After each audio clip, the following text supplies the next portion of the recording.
Stephen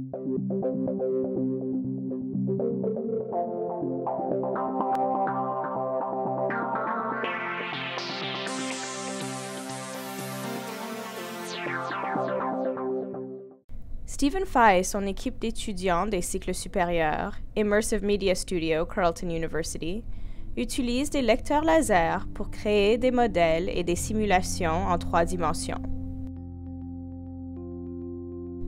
Lorsque cette technologie, connue sous le nom de nuage de points, a vu le jour, seul le secteur de la construction s'en servait. Cependant, M. Fye a trouvé des façons novatrices de l'utiliser dans des domaines comme la biologie moléculaire, la gestion des ressources et la conservation du patrimoine. L'un des projets consiste à construire un modèle en 3 dimensions de la communauté Kitigan-Zibi des Premières Nations algonquines. In the case of Kitigan-Zibi, de nombreux renseignements sur la communauté Kitigan-Zibi n'existent qu'en format PDF. Les dessins originaux n'ayant pas été archivés, nous devons nous rendre sur le terrain et mesurer de nouveau les bâtiments. Nous les numérisons avec un lecteur laser afin de vérifier nos mesures pour ensuite construire de nouveaux modèles des infrastructures.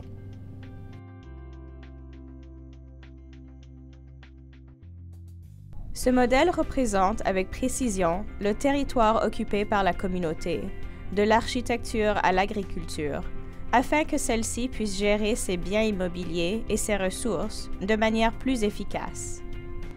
La Direction de conservation du patrimoine a également fait appel à M. Fye et à ses collaborateurs pour numériser et documenter l'intérieur des édifices du Parlement au bénéfice des architectes et des ingénieurs.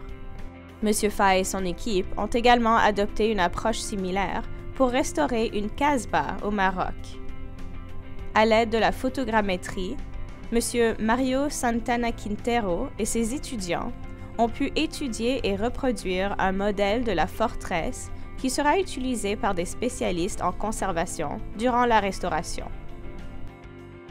À l'autre bout du laboratoire, Nico et Martin, des étudiants des cycles supérieurs, emploient la technologie de nuage de points et le même logiciel d'animation utilisé au cinéma pour créer un modèle de membrane cellulaire tridimensionnelle. Depuis 8 mois, nous faisons des simulations. Nous avons créé des modèles de diverses variétés de lipides auxquels nous avons ajouté des propriétés physiques.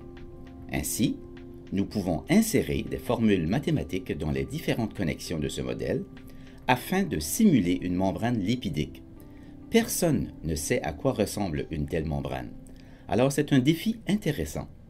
En effet, comment représenter quelque chose que personne n'a jamais vu auparavant? Cette simulation d'une membrane lipidique va redéfinir les perceptions de la structure cellulaire. En remplaçant des représentations traditionnelles et statiques de membranes par des versions plus réalistes et dynamiques, les scientifiques comprendront mieux le fonctionnement de ces structures complexes.